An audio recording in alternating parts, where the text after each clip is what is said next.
It's Doc Griffin, your Swing Surge Director of Club Fitting Operations, and it's time again for the Doctor's House Call. We're going to continue with part 7 of our shaft myths, and today we're dealing with the fact that flex is viewed by many as being an important or having an important effect on the shot patterns or performance for all golfers. We've addressed this in a number of different ways on occasion. First of all, dealing with flex from one company to another, the shaft nomenclatures for flex, i.e. senior, ladies, stiff, regular, extra stiff, will vary from one company to the next as there's no industry standard anymore.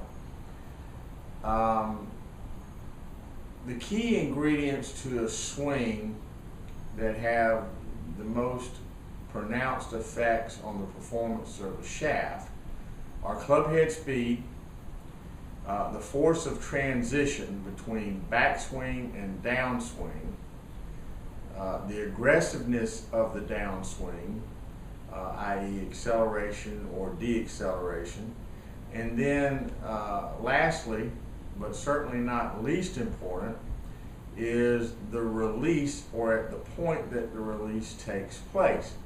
Now, for those golfers that have a very high club head speed, a very aggressive transition and aggressive downswing, and a late release, then the stiffness of a shaft probably could have more of an importance in the performance of their ball flight than, say, someone who doesn't have those characteristics.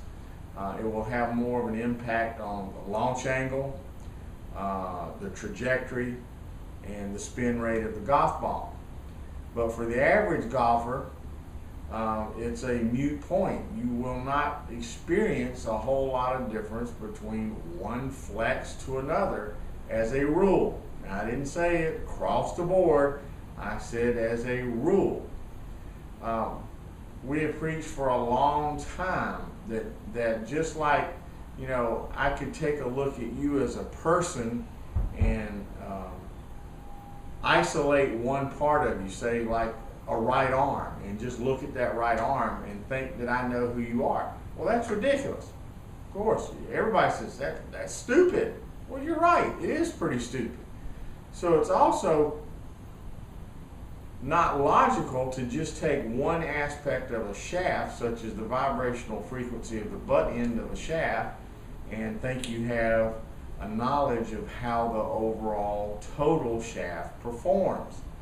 So a key ingredient to getting a proper fit for a shaft is to know the profile of the entire shaft and then match that up to the swing dynamics and characteristics of the person that you're fitting. You want to match the whole shaft to the whole swing. Are they a high club head speed, early release, late release? Do they deaccelerate or accelerate through the swing? Do they have an early release, late release? All of these things go into the proper fitting of a shaft. So again, guys, you can't just walk into a store, look at a rack of clubs and say, yep, I'm a regular. Because if you get a regular in this one, you might play a stiff in that one, or a ladies, you know, you never know. So again, it comes back to it is important to see a fitter who knows what the heck he's doing and knows the overall bend profiles of the entire shaft. Well, that's it for me for today. Again, we thank you for your continued support and participation. And remember, better golf is just a fit away.